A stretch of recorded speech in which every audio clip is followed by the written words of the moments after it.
జన సమూహములు దేవుని వాక్యం వినుచు ఆయన మీద పడుచుండగా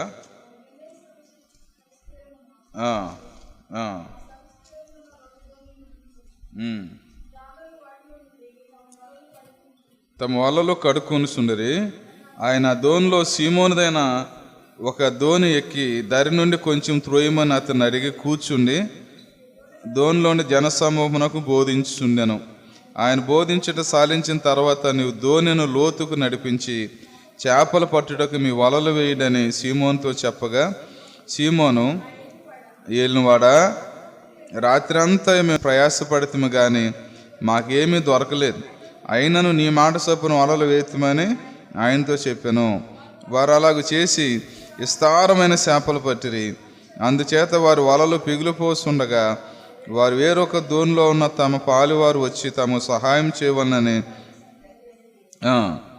వారు వచ్చి 2 దోణులు మునుగునట్లుగా నింపిరి. సీమోను పేతురు అది చూసి యేసు మోకాలు ఎదుట సాగిలపడి, ప్రభువా, నన్ను ఇడిసిపోము, నేను పాపాత్ముడని చెప్పాను. చాలండి. ఇది చాలాసార్లు మనం విన్నాం. నేను గెన్నె సెరేతు అన్న, తిబిరే సముద్రం అన్న, గలలీ అన్న 3 ఒకే సముద్రం అన్నమాట. అది ఇక్కడ సరస్సు అన్నారు, ఎక్కడేమో తిబిరే సముద్రం అన్నారు, గలలీ సముద్రం అన్నారు. పిల్లరా, యేసు ప్రభువారు చాలా జనసమూహం వచ్చి మీద పడిపోతూ ఉన్నారు. మీద పడిపోతూ ఉంటే ఒక స్టేజ్ ఉంటే బాగుండు ఇక్కడ అని ఆలోచించారట. యేసన్న గారు చెప్తే అన్నా నేను ఈ మాట, ఎక్కడ బాగుంటుంది స్టేజీ అని చూశారంట ఆయన. సరేండి, సరే చూసినప్పుడు 2 దోణులు కాపండి అంట ఆయన. అది సముద్ర తీరం, ఉదయకాలం, జనసమూహం వచ్చేసారు అప్పటికే. ఆయన ఎక్కడుంటే అక్కడ జనసమూహం, ఎందుకంటే అద్భుతాలు జరుగుతున్నాయి, ఆయనతో ఉంటే బాగుంటుంది, ఆశీర్వాదం ఉంది. అలాంటి పరిస్థితుల్లో ఆ దోని వారు ఏం చేస్తున్నారంటే, పేతురు గారి దోని అనమాట. ఇంకా యాహాను, పేతురు చరండి, వాళ్ళందరూ అక్కడే ఉన్నారు. అప్పుడు శిష్యులైన వారు పిలవబడల. ఆ దోని చూశారు. రాత్రి అంతా వాళ్ళు సముద్రం మీద ఉన్నారు, ప్రయాసపడ్డారు, వచ్చేసారు. ఆ వలలు బాగు చేసుకుంటున్నారు, ఇక ఆరబెడతా ఉన్నారు, ఇంటికి వెళ్ళిపోతారు. రాత్రి అంతా సముద్రం మీద ఉన్న వాళ్ళకి ఏమనిపిస్తుంది? ఎప్పుడు ఇంటికి వెళ్ళిపోదామా, ఎప్పుడు ఏదన్నా భోజనం చేసి నిద్రపోవాలి. చూడండి, నిద్ర అనేది చాలా కష్టం కదండి. నిద్ర కాస్తే చాలా కష్టం, నిద్రపోవాలి. ఎప్పుడు ఇంటికి అలసిపోతారు. అందులో ఇంకొకటి ఏంటంటే, ఒక్క చేప కూడా పడలేదంట ఆ రోజు. ఒక్క చేప కూడా పడిపోతే ఎంత చిరాకు ఉంటుందండి, ఇంకా తొందరగా వెళ్ళిపోవాలనిపిస్తుంది కదా. అలాంటి పరిస్థితుల్లో యేసయ్య వచ్చారు అక్కడికి. జనసమూహం ఏమో ఎక్కువ మంది ఉన్నారు కాబట్టి ఆఫీస్ వెళ్ళిపోతున్నారు. సర్లే, ఆ దోని చూసి పేతురు దోని ఎక్కారు దేవుని దయని బట్టి. పేతురు దోని ఎక్కి కొంచెం దూరం దొయ్యవయా అన్నారు. ఆయన అలా నెట్టాడు ఆ పొడవని. అక్కడ కూర్చుని ఆయన ప్రసంగం చేస్తున్నారు. ఆశ్చర్యం ఏంటంటే, వీళ్ళు రాత్రి అంతా కష్టపడినా, నిద్ర వస్తున్నా, ఆకలేస్తున్నా, సిరాకున్నా, ఇంటికి వెళ్ళిపోవాలనిపించినా ఆ టైంలో వాళ్ళు కూడా కూర్చుని వాక్యం విన్నారు. అంటే ఎలలేపోయారు, ప్రభు దగ్గర నుంచి ఏమైపోయారు, ఇంటి దగ్గరికి ఎలలేపోయారు. అలాంటి పరిస్థితుల్లో చూడండి, ఆ ప్రసంగం అంతా విన్నారు. ప్రసంగం అంతా విన్న తర్వాత ఏం జరిగిందంటే చూడండి, అప్పుడు పేతురు గారికి చెప్తున్న మాట ఏంటంటే, నీ దోని లోతుగా నడిపించి అక్కడ వలలై చేపలు పడతాయి వలలై అన్నారు. లోతుగా నడిపించు అన్నారు. లోతుగా నడిపించు అన్న అంశం మీద నేను చెప్పాలని ఆశపడుతున్నాను. చాలా జాగ్రత్తగా వాక్యం అన్నాను సరేండి, ఎందుకంటే మన ఆశీర్వాదం అది. మనం వినే వాక్యమే మనకి జీవాహారం. కాబట్టి పిల్లరా, నీ దోనిని లోతుగా నడిపించు అక్కడ వలై అన్నారు చూడండి. కాబట్టి ఈ వాక్యం విన్నారేమో, విశ్వాసం వచ్చిందేమో. వారికి ఏం చేశారంటే, ఈ పేతురు గారు లోపలగా నడిపించాడు. లోతుగా నడిపిస్తే ఒక మాట మాట్లాడాడు, అయ్యా, రాత్రి అంతా ప్రయాసపడ్డాం, ఒక్క చేప కూడా పర్లేదు, నీ మాట చొప్పున మేము వలేస్తున్నాం అని వెళ్ళాడు. ఆ లోతులోకి వెళ్ళినప్పుడు చాలా అనుభవాలు పొందాడు ఆయన. 5 చెప్తాను నేను, 5 అనుభవాలు చెప్తాను మీకు సరేండి. ఆ లోతులోకి వలను తీసుకెళ్ళినప్పుడు యేసయ్య దిగిపోయారు, అదే దోని తీసుకెళ్ళాడు ఆయన. యేసయ్య ఒడ్డునే ఉన్నారు. ఆ జన సమూహం మరి కొంతమంది వెళ్ళిపోయి కొంతమంది ఉన్నారో తెలియదు. యేసయ్య అక్కడే ఉన్నారు, మాట్లాడుతూ ఉన్నారేమో, ప్రార్థన చేస్తూ ఉన్నారేమో, ఇలా పేతురు వైపు చూస్తూ ఉన్నారేమో, కానీ అక్కడే ఉన్నారు యేసయ్య. సరే ఆ ధోని తీసుకెళ్ళారు, లోతుకి వెళ్ళారు. లోతుకి వెళ్ళిన తర్వాత ఆ లోతులో చాలా విషయాలు నేర్చుకున్నారు ఆయన. ఆ లోతులో చాలా విషయాలు గ్రహించాడు ఆయన. ఆ లోతులోకి నావ నడిపించబడి చాలా విషయాలు నేర్చుకున్నాడు ఆయన. ఆయన లోతులోకి వెళ్ళగానే వల వేసారు. వల వేయగానే విస్తారమైన చేపలు, అసలు పిగిలిపోద్దేమో అనిపించింది ఆయన. సరే ఆ వలలోంచి వేస్తుంటే ఆ పొడవంతా నిండిపోయిందంట. నిండిపోయేటప్పుడు ఇంకా చేపలు ఉన్నాయి వలలో, అదంతా నిండిపోయింది. నిండిపోయేటప్పటికి ఆశ్చర్యం వేస్తుంది ఆయనకి. ఆశ్చర్యం వేసేటప్పుడు సర్లే ఆ ఒడ్డుకెళ్ళి అక్కడ అన్లోడ్ చేసి మళ్ళా వచ్చి ఈ వలని ఇక్కడే పెట్టి మళ్ళీ తీసుకెళ్దాం అనుకోలేదు. కానీ పేతురు ఏమన్నాడంటే, ఆ పైవారు కొంతమంది ప్రభు పక్కన ఉన్న లేదా ప్రభు దగ్గర ఆ సమీపంలో ఉన్న యాహాను యాకోబుని వాని పిలిచాడు అనమాట. సైకిల్ చేశారు, ఇలా రండి రండి రండి, ఆ ధోని తీసుకురండి అని చెప్పారు. ధోని తీసుకొచ్చారు. ధోని తీసుకొచ్చినప్పుడు ఆ ధోని కూడా నిండిపోయింది. ఈ ధోని నిండింది, ఆ ధోని నిండింది. సరేనే ఆ ధోని నిండేటప్పటికి సర్లే మొత్తానికి ఆ అక్కడి నుంచి తీసుకొచ్చేసారు. ఆ లోతులో నేర్చుకున్న పాఠాలు ఏంటంటే, చిన్నప్పుడు వాళ్ళ తాతను బట్టి వెళ్ళాడేమో ఏటకి, వాళ్ళ నాన్నను బట్టి వెళ్ళాడేమో, లేకపోతే స్నేహితులు ఇటెళ్ళు నువ్వు ఎక్కువ చేపలు పడతాయని చాలాసార్లు ఆ కొన్ని మాటలు తీసుకుని వెళ్ళాడేమో. కానీ ఈరోజు యేసయ్య మాట ప్రకారం వెళ్ళాడు. యేసయ్య మాట ప్రకారంగా వెళ్ళిన పేతురు మొదటిగా ఆ లోతులో అద్భుతాన్ని చూశాడు. సరేండి, దేవుని మాటకు ఉన్న శక్తిని చూశాడు. అతను చాలా ఆశ్చర్యం. ఎన్నోసార్లు వలేస్తున్నాడు, కానీ ఒకేసారి వలంతా కూడా నిండిపోయింది. ఏమండి, వలంతా నిండిపోయింది. అద్భుతాన్ని చూశాడు ఆయన. ఆశ్చర్యపోతూ ఉన్నాడు. అద్భుతాన్ని ఎప్పుడు చూడలేదే, కానీ ఆయన మాట ప్రకారం లోతుకి వెళ్ళినప్పుడే అద్భుతాన్ని చూశాడు. రెండోది ఏంటంటే విస్తారమైన చేపలు చూశాడు. మూడోది ఏంటంటే ఈ ఆశీర్వాదంలో ఆ ఒడ్డున్న సహోదరులు కూడా పాలు పంపులు పొందాలని వారిని కూడా ఆహ్వానిస్తూ ఉన్నాడు. చూడండి, పక్క వారిని కూడా పిలుస్తూ ఉన్నాడు. వారు కూడా ఈ లోతులోకి రామని చెప్తా ఉన్నాడు. వారు కూడా అనుభవించాలి, వారు కూడా పొందుకోవాలని, వారు కూడా పాలిభాగస్తులు అవ్వాలని ఆశపడతా ఉన్నాడు. సరేండి, తర్వాత నాలుగోది ఏంటంటే లోతులోకి వెళ్ళిన తర్వాత అతను దేవుడు అని గ్రహించాడు. ఆ దినాల్లో ఆయన ప్రవర్తలు ఉండేవాళ్ళు, మత బోధకులు ఉండేవారు. ఆయన ఎవరో ఒక బోధకుడు అనుకున్నారేమో, లేకపోతే ఒక ప్రవర్త అనుకున్నారేమో, లేకపోతే ఆయన మంచి వాక్యం చెప్తున్నారు అనుకున్నారేమో. కానీ ఆ లోతులోకి వెళ్ళిన తర్వాత పేతురు గ్రహించింది ఏంటంటే ఆయన యేసు క్రీస్తు అంటే దేవుడు ఆయన అనుకున్నాడు. ఇంత మాటకి అంత ప్రభావం ఉంది అనుకున్నాడు అతను. సరే, దేవుణ్ణి గుర్తించాడు. ఆ లోతులో దేవుణ్ణి గుర్తించాడు ఆయన. తర్వాత ఏంటంటే ఐదోదిగా ఏంటంటే ఆ లోతులో అతను దేవుని గుర్తించిన తర్వాత దేవుని ఉపయోగించుకోవాలి అనుకోలేదు. ఏమండి, దేవుని గుర్తించిన తర్వాత అప్పుడప్పుడు మా ధోని దగ్గరికి రాయి, ఆ చేపలు పడుతున్నాయి ఆహ్వానిద్దాం అనుకోలేదు. ఆశీర్వాదం పొంది వెళ్ళిపోదాం అనుకోలేదు. చూడండి, చాలా ఇంపార్టెంట్ విషయం ఏంటంటే ఆ లోతులోకి వెళ్ళిన తర్వాత ఆయన గమనించింది ఏంటంటే నేను పాపిని అని గ్రహించాను. పశ్చాత్తాపం ప్రారంభమైంది అక్కడ ఆయనకి. ఆయన పరిశుద్ధుడు, ఆయన నీతిమంతుడు. నా ధోని ఎక్కారు, నా ధోని సరిపోయింది కాదు ఆయనకి. నన్ను ప్రేమించాడు, నాకు ఇలాంటి అద్భుతం చూపించాడు, ఇలాంటి ఆశ్చర్యకార్యం చూపెడతా ఉన్నాడు. నేను సరిపోయినోడిని కాదు, నేను రకరకాలుగా నా నోరు, నా కళ్ళుని, నా హృదయాన్ని పాడు చేసుకున్న వాడిని, ఆయన పరిశుద్ధునని అక్కడే ఎడుతూ ప్రారంభించాడు పేతురు. అక్కడికి వచ్చిన తర్వాత రాశులు పోసిన తర్వాత చూడండి, దేవుడి దగ్గర మోకరించాడు ఫస్ట్. తర్వాత సాగిలిపాడు. అంటున్న మాట ఏంటంటే, అయ్యా నేను పాపాత్ముడు, నన్ను విడిచిపెట్టి మీరు వెళ్ళిపోండి అయ్యా.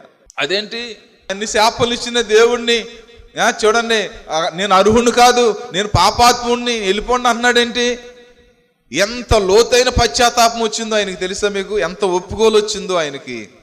సరేండి, అవును. కాబట్టి పిల్లరా, మనం అద్భుతాలు చూడాలంటే, ఆశ్చర్య కార్యాలు చూడాలంటే, నీ జీవితంలో అద్భుతాలు చూడాలంటే, నీకు దేవుడు గొప్ప గొప్ప విషయాలు నీ పట్ల జరిపించాలంటే నీ నామని లోతుగా నడిపించుకోవాలి. ఏమండి, నువ్వు విస్తారమైన ఆశీర్వాదం చూడాలంటే చూడండి ఏమన్నారు దేవుడు? ఆకాశవాకులు లిప్పి విస్తారమైన దీవులు, ఆ విస్తారమైన దీవులు పొందుకోవాలంటే నీ నామని లోతైన జలంలోకి నడిపించుకోవాలి, లోతులోకి నడిపించుకోవాలి. నీ తోటి సహోదరులు నువ్వు ప్రేమించలేకపోతున్నావంటే, నీ తోటి సహోదరులు నువ్వు ప్రేమ కలిగి నువ్వు పొందిన ఆశీర్వాదం ఆత్మల భారంతో, నేను పొందిన రక్షణ వారు కూడా పొందాలి, నేను పొందిన మేలు వారు కూడా పొందాలి అనే భావం రావాలంటే నువ్వు లోతులోకి నడిపించుకోవాలి నీ నామని. చూడండి, అసలు దేవుడు అనేది కొంతవరకే మనం గుర్తింటున్నాం. అసలు దేవుడు అనేది నువ్వు సాష్టాంగంగా చూడాలంటే, నువ్వు దేవుణ్ణి నువ్వు పరిపూర్ణంగా చూడాలంటే, నువ్వు దేవుని గుర్తెరగాలంటే లోతులోకి వెళ్ళాలి. నీకు పశ్చాత్తాపం రావాలంటే, నేను పాపినని గ్రహించాలంటే, చూడండి ఒప్పుకోలు చేసుకోవాలంటే, తగ్గింపు రావాలంటే లోతులోకి వెళ్ళాలండి. ఆ లోతుగా తవ్వి బండ మీద వేసుకోవాలంట పునాది. పైనే ఇసుక మీద కట్టుకున్న ఇల్లు ఆగవంట. గాలి వచ్చినా, వర్షం వచ్చినా, వరదలు వచ్చినా ఏమైపోద్దంటే ఇసుక మీద కట్టుకున్న ఇల్లు పడిపోతుంది. లోతుగా తవ్వాలట. చరణి ఇత్తువాను ఉపమానంలో కూడా యేసుప్రభువారు ఏం చెప్పారంటే, కొన్ని విత్తనాలు త్రోవ పక్కన పడిని, రాతి నేల పడిని, ముళ్ళ మీద పడిని, ముళ్ళ పొదల్లో పడిని, మంచి నేల పడిన విత్తనాలు లోతు లేనందున ఎండిపోయింది. చూడండి, ఏరు లోపలికి వెళ్ళలేదు కాబట్టి ఏమైపోయిన విత్తనాలు. సమరశ్రీ చెప్తా ఉంది 4వ యోహాను సువార్తలో, ఈ బావి లోతైందయ్యా, మీకు ఎలా తెలుస్తుంది? ఈ బావి చాలా లోతయింది అని చెప్పింది ఆవిడ. లోతయిందంట బావి. ఏమండి, ఆయన ఎవరో అంత లోతుగా వెళ్ళలేదప్పుడు ఆవిడ. పైనే మాట్లాడుతూ ఉంది ఆవిడ. సముద్రాన్ని ఆయన కలగజేసాడని, భూమి లోతెంతో ఆయనకి తెలుసని, చూడండి సర్వలోకం ఆయనకి తెలుసని ఆవిడకి తెలియదు అప్పటికి. ఇంకా మాట్లాడుతూ ఉన్నప్పుడు, ఇంకా లోతుకి వెళ్తూ ఉన్నప్పుడు యేసుక్రీస్తు ప్రభువారు చూడండి, ఆయన 5 భర్తలు నీకు ఉన్నారని చెప్పినప్పుడు అప్పుడు అర్థమైంది ఆవిడకి ఆయన ఎవరో అర్థమైంది, తానెవరో అర్థమైంది. తన లోతు ఏంటో అర్థమైంది, యేసు ప్రభువారు లోతు ఏంటో అర్థమైందండి. పైనే ఉంటే పిల్లరా మన హృదయం అస్సలు అర్థం కాదు. యేసుకేలు భక్తులతో కూడా 100 మూరలేసి ఆ దేవుడు నడవాయి అంటే శీలమండు లోతు వచ్చిందంట. మరి ఇంకొక 1000 మూరలేస్తే మోకాల్లోతు వచ్చిందంట. ఇంకొక 1000 మూరలేస్తే మల్లోతు వచ్చిందంట. అలా లోతుగా నడిపించాడు భక్తుడిని. సరేండి, ఇలా లోతైన పశ్చాత్తాపం రావాలంటే మనం కూడా ఎక్కడికి వెళ్ళాలి? ఒకసారి మేము సేవకుల కొత్తలో విజయవాడ ఏరియాలో చెరుకు నరగటానికి వచ్చారు, నల్లగొండ నుంచి పని చేయటానికి. సర్లే, ఒక ఆవిడతో ప్రార్థన చేస్తే స్వస్థత వచ్చింది. పాస్టర్ గారు ప్రార్థన చేస్తే స్వస్థత వచ్చింది. నూజుడు వచ్చి మారుమోసి పొందింది. ఆవిడ పేరు సలోమ్ అక్క. సరే, సలోమ్ అక్క అంటా నేను. చూడండి, చాలా మంచిగా భక్తిని కట్టుకున్నారు. 1 సంవత్సరం చెరుకు నరగటానికి మానుకొండ అని వెళ్ళారట. అమ్మా మీరు ఎక్కడి నుంచి వచ్చారని ఒక పాస్టర్ గారు అడుగుతుందంట. చూడండి, అడుగుతుంటే సరే మేము ఇక్కడి నుంచి వచ్చామంటే, ఇక్కడ చర్చి ఉందమ్మా మాది, మీరు కూడా ఆరాధనకు రండి అని చెప్తే సర్లే అమ్మ అందంట. చూడండి, అక్కడ చెరుకు నరికి ఆ కట్టలు పేరుతారు కదా, అక్కడ పేర్స్ ఉందంట. పేర్స్ ఉండేటప్పటికి సర్లే అమ్మ మాట్లాడుకున్నారంట, దేవుడి గురించి మాట్లాడుకున్నారంట. సర్లే అయిపోతుందంట. ఈవిడి సలోమకి ఇటు వెళ్ళిపోతుందంట, ఆవిడ అటు వెళ్తుందంట. ఎందుకు వెనక్కి తిరిగి అలా చూసేటప్పటికి ఆవిడంట అటు ఇటు చూసి ఒక చెరుగేడ అలా లాగి వెళ్ళిపోయిందంట. ఏమండి, ఒక చెరుగేడ అలా లాగి వెళ్ళిపోయిందంట. వెళ్ళిపోయేటప్పుడు ఈవిడ యోచించుకుంటుందంట, ఈవిడ ఆలోచించుకుంటుందంట. చెరుకు అంటే చాలా ఇష్టం నాకు. చూడండి, వారు చెరుకు నరికి ఇంటికి తీసుకొచ్చేవాళ్ళు, కొన్ని కర్రలు మాకు ఇచ్చేవాళ్ళు. వద్దమ్మా, చాలా ఇష్టం నాకు చెరుకు అంటే. వద్దమ్మా, మేము తినం, మాకు ఇష్టమే కానీ మేము తినం. నేను అనేవాడిని, వచ్చేటప్పుడు ఆ రైతుని అడిగి, ఏమండి ఈ కర్ర లేకపోతే 2 కర్రలు 3 కర్రలు నా చర్చి పక్కనే ఉందండి, పాస్టర్ గారికి అమ్మంటారా అని అడిగి, వాళ్ళ గనక ఓకే అంటే అప్పుడు తీసుకురామ్మా, అప్పుడు తింటాం అనేవాళ్ళం మేము.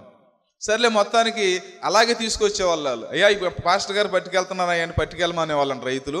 సర్లే, మాకు ఇచ్చేవాళ్ళు, మేము తినేవాళ్ళం.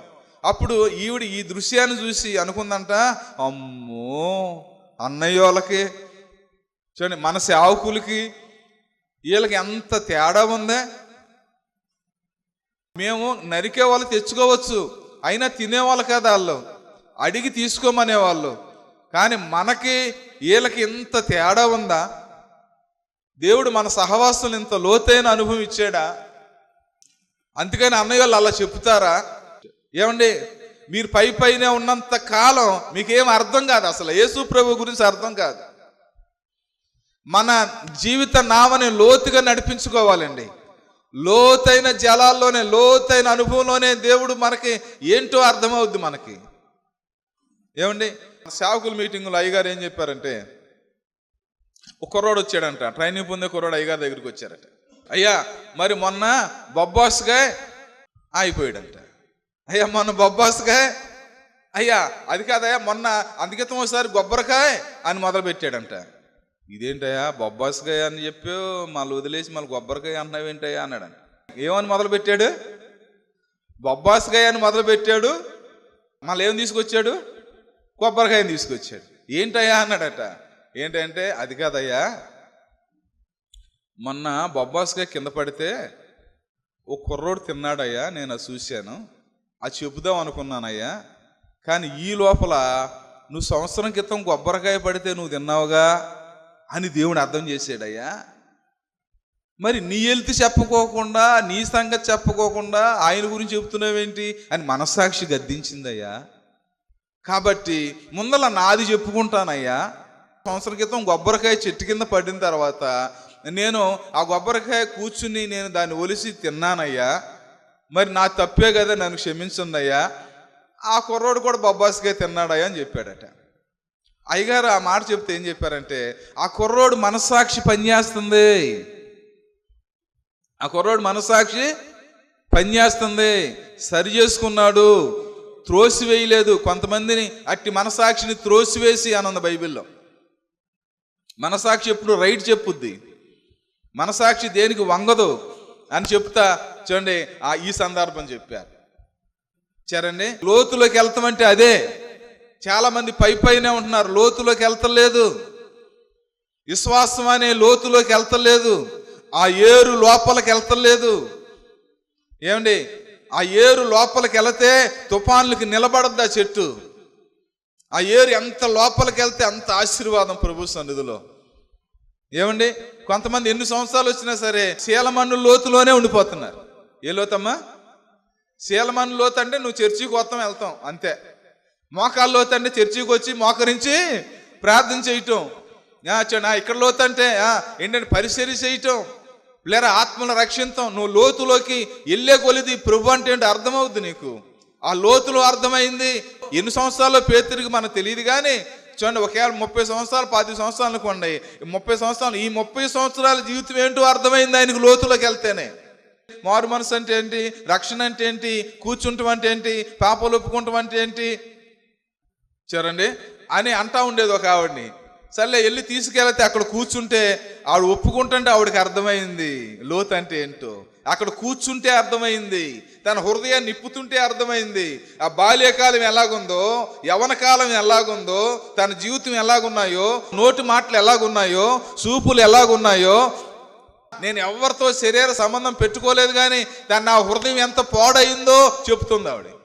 అక్కడ కూర్చుని ప్రార్థన చేసుకుంటుంటే, ఒప్పుకుంటుంటే, దేవుడు మాట్లాడుతుంటే అసలు దేవుడు అంటే ఏంటో తెలుస్తుంది. అమ్మా మారు మనసు పొందమ్మా, నాకు ఎక్కడ కుదురుద్దండి. అయ్యా పరలోకం చేర్చుకో, అయ్యా నాకు ఎక్కడ కుదురుద్దామ్మా, నిన్ను చేర్చే సమయం నాకు లేదమ్మా అన్నాడు దేవుడు. ఏమవుతావు అప్పుడు? ఏమండి ఎక్కడికి వెళ్ళాలి అప్పుడు? ఏమండి కడగబడొద్దా? కాబట్టి పిల్లరా, మీ నామని లోతుగా నడిపించుకో. చూడండి, పేతురు నువ్వు లోతుగా వెళ్ళి వలై అని చెప్పారు. పేతురు గారు లోతుగా వెళ్ళి వలేసినప్పుడు లేదా ఎన్నో మాటలు బట్టి వెళ్ళాడు, కానీ ఆ రోజు దేవుని మాట తీసుకుని వెళ్ళాడండి. అంత ఆశ్చర్యం. ఏమండి, నువ్వు కూడా ఎంతో మంది మాటలు మోసపోవచ్చు, కానీ దేవుని మాట విన్న వాళ్ళు ఎవరు మోసపోలేదు. నువ్వు దేవుని మాట ప్రకారంగా వెళితే అద్భుతాలు చూస్తావు. నువ్వు దేవుని మాటల ప్రకారం నీ జీవితాన్ని కట్టుకో, దేవుడు నేను ఎంత దీవిస్తాడో చెప్పడానికి వెళ్ళలేదు చరణి. అవును. కాబట్టి పిల్లరా, ఆ లోతులో ఆయనకు అర్థమైన విషయాలు ఏంటంటే, అమ్మో ఈ ఆశీర్వాదం నా సహోదరుడు కూడా పొందాలి, వారు కూడా రావాలి, వారు కూడా వారి దోణుల్లో దేవుడిచ్చిన చేపలు పడాలి. ఏమండి, తర్వాత వారిద్దరు పేతురు యోహాను ఇద్దరు కూడా శిష్యులు అయ్యారు. యేసు ప్రభువుని వెంటనే ఎమ్మడించారు వారు కూడా. ఎంత మార్గం చూపించాడు పేతురు లోతులోంచి, వారికి ఎంత లోతు చూపించాడండి. వాళ్ళు దేవుడు అంటే ఏంటో తెలుసుకోవాలంటే లోతులోకి వెళ్ళాలండి. అసలు మనం అంటే ఏంటో తెలుసుకోవాలంటే లోతులోకి వెళ్ళాలండి. ఏంటండి, తల్లిదండ్రులు ఇచ్చిపెట్టి వెళ్ళిపోతున్నారు, దేశాలు ఇచ్చిపెట్టుకు వెళ్ళిపోతున్నారు, ప్రాణాలు పోయినా సరే అలా వెళ్ళిపోతున్న మిషనరీలు ఏంటండి, వారు తెలిసింది లోతు. ఏంటి అంత ఆస్తిపరులు వివాహం చేసుకోకోకుండా దేవుణ్ణి అంత ప్రేమించి అనాది పిల్లలను పెంచి తన బిడ్డలుగా పెంచి ఏంటి అంత త్యాగం చేశారు. ఏంటంటే వారు లోతులోకి వెళ్ళబట్టే వారికి శ్రమలు లేకపోతే శరీరం జయించడం పెద్ద విశేషంగా అనిపించలేదు. వారు యవన కాలాన్ని జయించారు, యాచోని వృద్ధాప్యం వరకు కూడా యాచోని అలా పరిశుద్ధులుగా మిగిలిపోయారు. వారు ఎందుకని అంత సేవ చేశారు. వారు అంత లోతుల్లోకి ఆ ఏరు వెళ్ళిందండి, స్థిరపరచబడ్డారు వారు. సరేనే, కొంతమంది వస్తారు వెళ్ళిపోతారు, పైపైనే భక్తి అంతా పైపైనే, మాటలన్నీ పైపైనే, ప్రార్థన పైపైనే, లోతు ఉండదు. చూడండి, నువ్వు లోతులోకి వెళ్ళలేదు, విశ్వాసం అనే లోతులోకి వెళ్ళలేదు. నువ్వు ప్రార్థన జీవితం లోతులోకి వెళితే నువ్వు ప్రార్థన చేయకుండా ఉండలేవు. నేను నామకార్థ ప్రార్థన చేస్తే ఇక ముగించాలనిపిస్తుంది, అంతే. ముగిచ్చు అంటారు. ఏంటి మోకరించిన కానీ ఇక ఆపు అంటుంది. ఎవరు చెప్పండి? అది శరీరం. సరేండి, అవును. ఆత్మీయం ఇంకా ప్రార్థన చేసుకుందాం అంటది. సరేండి, కాబట్టి పిల్లరా, పేతురు గారు ఎప్పుడైతే ఆ దోణి తీసుకుని లోతుగా నడిపించబడ్డాడు, దేవుని మాట ప్రకారం వెళ్ళాడండి. నీ మాట ప్రకారం వెళ్తున్నానయ్యా. సరేండి, రాత్రి అంతా చేపలు పడపోయినా, ఆకలి వేసినా, నీరసం వచ్చినా, ఓపిక లేకపోయినా, నిద్ర లేకపోయినా సరే వెళ్ళాడండి. ఎంత విధేయత ఆయనకి, ఎంత ఆశీర్వాదం అండి. సరేండి, అవునండి. లోతుగా వెళ్ళపోతే మనకు అర్థం కాదు. అసలు యేసుక్రీస్తు అంటే కూడా అర్థం కాదండి మనకి. యేసుక్రీస్తు అంటే ఎంత పరిశుద్ధుడైన దేవుడు. యేసుక్రీస్తు అంటే సర్వోన్నతుడైన దేవుడు. ఆయన సూత్తున్న దేవుడు, సజీవుడైన దేవుడు, పునరుద్ధానుడైన దేవుడు. చూడండి, బుద్ధి జ్ఞానం సర్వ సంపదలు ఆయన దగ్గర ఉన్నాయి. చూడండి, ఆయన మాట్లాడే దేవుడు, మనస్సాక్షి ద్వారా గద్దించే దేవుడు, నీ పక్కనుండే దేవుడు, చేయి పట్టుకునే దేవుడు, నీకు ఏ టయానికి ఏం కావాలో నీకు అందించే దేవుడు. అంత మంచి దేవుడిని తెలుసుకుంటాం కూడా రాదు మన లోతులోకి వెళ్ళిపోతే. సరేనే, కాబట్టి పిల్లరా, లోతైన అనుభవంలో మనం నడిపించుకోవాలండి. మన నామని ఎక్కడ నడిపించుకోవాలమ్మా? లోతైన దేవుని మాటల్లోకి చక్కగా లోతులోకి వెళ్ళి నడిపించుకుంటా మనం దీవెనకరంగా ఉండాలి ప్రభు సన్నిధిలో. ఆయన అంటున్నాడండి, ఎంత ఆశ్చర్యం. యాహాను యాకోబు అన్నాతమ్ములు ఏమండి, వారు కూడా ఆశీర్వాదం పొంది వారు కూడా అమ్మడించారు. పేతురులో అన్నయ్య ఉన్నాడు, ఆంద్రియ అని. ఈ శిష్యులు 12 మందిలో పెద్ద వయసు అనమాట అయింది, ఆంద్రియ. తర్వాత పేతురు గారు వెళ్ళి ఆయనతో మాట్లాడితే ఆంద్రియ వచ్చాడు అనమాట. సరేండి, కాబట్టి పిల్లరా, అలా పశ్చాత్తాపడుతుంటే ఏడుతున్నాడు. అయ్యా, నేను పాపాత్ముడిని అయ్యా. ఎలా తెలిసింది నేను పాపాత్మ? ఎప్పుడు అనలేదా మాట? ఆయనకి ఎప్పుడు గ్రహింపు రాలేదే. ఏమండి, ఎలా తెలిసింది? ఏంటంటే హృదయం తెలిసేది ఒక్క దేవుని మందిరంలోనండి, దేవుడి దగ్గరేనండి, వాక్యం దగ్గరేనండి, వాక్యం ముందలేనండి, బైబిల్ ముందలేనండి, ఎక్కడా తెలియదు. నేను పర్లేదు అన్ని నేను పర్లేదు అనుకుంటా ఉంటాం. సరేండి, అవును. పేతురుని బలపరుస్తూ ఉన్నాడు యేసయ్య. అయ్యా, నువ్వు ధైర్యంగా ఉండు, భయపడొద్దు పేతురు, నువ్వు భయపడొద్దు, నేను మనుషులను బట్టి జాలరుగా చేస్తాను. అబ్బా, ఎంత ఆశీర్వాదం అండి. సరేండి, యేసుప్రభు, నేను చెప్తాను కదా, యేసుప్రభుని చూసిన రోజు అప్పుడే పేతురు గారు. సరేండి, దోణి ఎక్కింది అప్పుడే యేసుప్రభు వారు. పేతురు గారు దోణి ఎక్కింది. తర్వాత ఎప్పుడు చేపలు పడిన రోజు కూడా అదే, ఎక్కువ చేపలు పడిన రోజు కూడా అదే, పశ్చాత్తాపడిన రోజు కూడా పేతురు గారు మారుమనసు పొందింది ఆ రోజే. పేతురు గారిని దేవుడు సేవకు పిలిచింది ఆ రోజే. సమస్తాన్ని ఇడిచిపెట్టి వాళ్ళని, చేపల్ని, ఆ తండ్రిని, సమస్తాన్ని, ఆ గ్రామాన్ని ఇడిచిపెట్టి దేవుని కోసం కూడా బయలుదేరి వెళ్ళిన రోజు ఆ రోజు. ఎలాగూ దేవుడు దీవునికరంగా మార్చేసాడండి. సరేండి, అవును. కాబట్టి పిల్లరా, ఆ పేతురు గారు దోన్ని లోతుగా నడిపించుకున్నారు. సరేండి, కొంతమంది ప్రార్థన చేస్తే చక్కగా ఒప్పుకుంటారు, ఒప్పుకొని ఎంత ఆ ప్రార్థనలు ఎంత సరవుతారో. కొంతమంది పైన ప్రార్థన అసలు లోతు ఉండదు, ఒప్పుకోలు దాకా వెళ్దా అసలు. సరేండి, ఒప్పుకోలు దాకా వెళ్దా అనమాట, అక్కడే ఉండిపోతారు. సరే, ఒక ఆయన ఫోన్ చేసి, నేను బాబు ఎలాగుంది అక్కడ వాతావరణం? వర్షం వస్తుంది అన్నయ్య. అట్లాగా, మరి మీకు బాగోలేదు కదా, మీకు ఆయన జలుబు చేసింది కదా, నేను ఆయన కోట్ తీసుకురాను, రైన్ కోట్ తీసుకురాను అక్కడికి అని మన మందిరంలోంచి ఓ తమ్ముడు ఫోన్ చేసిన. వద్దయ్యా చూడండి, నీకు అక్కడికి అందరూ మాకు ఇక్కడికి అందరూ మనసులో నేను వచ్చేస్తాను వద్దే, మళ్ళీ నువ్వు 2 సార్లు తడవాలి కదా. ఆయనకి అంత బాగోలా. నేను అనుకున్నాను అవి ఎంత లోతు ఈ తమ్ముడిది, సరేనే ఎంత లోతైన విశ్వాసం. కొంతమంది టక్కుమంట అబద్ధం ఆడతారు, టక్కుమంట బూతులు ఆడతారు. ఏంటిది? లోతు లేదండి. లోతైన విశ్వాసంలోకి వెళ్ళాలి. నువ్వు లోతులోకి వెళ్ళి పైన కట్టుకుంటే ఆ తుఫాన్ రాగానే పడిపోద్ది. అలా కాకోకుండా మనం ఎందుకు అద్భుతాలు చూడకూడదు? మనం ఎందుకు ఆశీర్వాదం చూడకూడదు? పేతురులాగా మనం ఎందుకు మనల్ని మనం చూసుకోకూడదు? మనం ఎందుకు దేవుని చేత ఆశీర్వాదం పొందకూడదు? ఎందుకు ప్రభువుని అమ్మడించకూడదు? ఎందుకు లోతైన అనుభవం మనకు రాకూడదు? మనకే వస్తుంది, సరేనే, మనకు కూడా వస్తుంది. సరే, మనం కూడా లోతులోకి వెళతాం. దేవుడు మన సహాయం చేస్తాడు. ఇచ్చారండి. కొంతమంది ప్రార్థనకి వెళ్తూ ఉంటారు, సక లోకరీతికి అంతా చేస్తూ ఉంటారు. చూడండి, లేదు అలా వద్దు. ఒక లోతైన అనుభవంలోకి మనం వెళితే దేవుడి దగ్గర అద్భుతం చూస్తాం, ఆశీర్వాదం చూస్తాం, తోటివారికి మార్గం చూపెడతాం. తర్వాత ఏంటంటే దేవుడు అంటే ఏంటో మనం అప్పుడు అర్థం చేసుకోగలుగుతాం. లోతులోకి వెళితే అప్పుడు ఏంటంటే పశ్చాత్తాపంలోకి నడిపించగలుగుతాం. ఈ 5 విషయాలు లోతైన విధానంలో జరిగింది. కాబట్టి పిల్లరా, మనకు కూడా పైన నువ్వు వెళితే ఎన్ని సంవత్సరాలు అయినా సరే ఆశీర్వాదం రాదండి. ఏంటి పక్కన వాళ్ళకి వస్తుంది, వాళ్ళకి వస్తుంది, వీళ్ళకి వస్తుంది, నాకు రాలేదేంటి, నాకు అద్భుతం జరగలేదు అనుకోవచ్చు నువ్వు. చూడండి, నువ్వు ఎక్కడ స్థిరపరచబడ్డా అక్కడే లోతుగా తవ్వుకో. నిత్య జీవమే మనకు దొరుకుద్దండి. బంగారు రోడ్ల మీద అవకాశం మనకు దొరుకుద్దండి, సరేండి. కాబట్టి పిల్లరా, పేతురు గారు లోతుగా వెళ్ళినప్పుడు చూడండి 5 అద్భుతాలు గ్రహించాడు. అతను సేవకుడు అయిపోయాడు. ఆ రోజు ప్రభువుని అమ్మడించాడు. ఆ రోజు ప్రభువుని పశ్చాత్తాపంతోనే ఏడుతానే అమ్మడించేశాడు. నాకు ఎవరు వద్దు అనుకున్నారు, పేతురు గారు ప్రభువుని అమ్మడించారు. మంచి సేవకుడు అయ్యాడు. ఆది అపోస్తుల సంఘానికి ఆయన లీడర్ అయ్యాడు, సరేండి. ఆయన ప్రపంచాన్ని తలకిందులు చేయవారిలో ఒకడయ్యాడు. చూడండి, పరలోకపు తాళం చేయి అందుకున్నాడు ఆయన, సరేండి. పేతురు నువ్వు బన నీ మీద సంఘాన్ని కడతానని దేవుడు ఆయనకు వాగ్దానం ఇచ్చాడు. అలాగే ఒకసారి ప్రసంగం చేస్తే 3000 మంది రక్షించబడ్డారు, సంఘంలో చేర్చబడ్డారు. మరోసారి ప్రసంగం 5000 మంది రక్షించబడ్డారు ఒకే ప్రసంగానికి. ఆ రోజు ధోని ఎక్కుతమే యేసుక్రీస్తు తన జీవితం అంతా ఆ రోజు లోతులోకి వెళ్తాం. ఇంకా లోతులోకి వెళ్ళి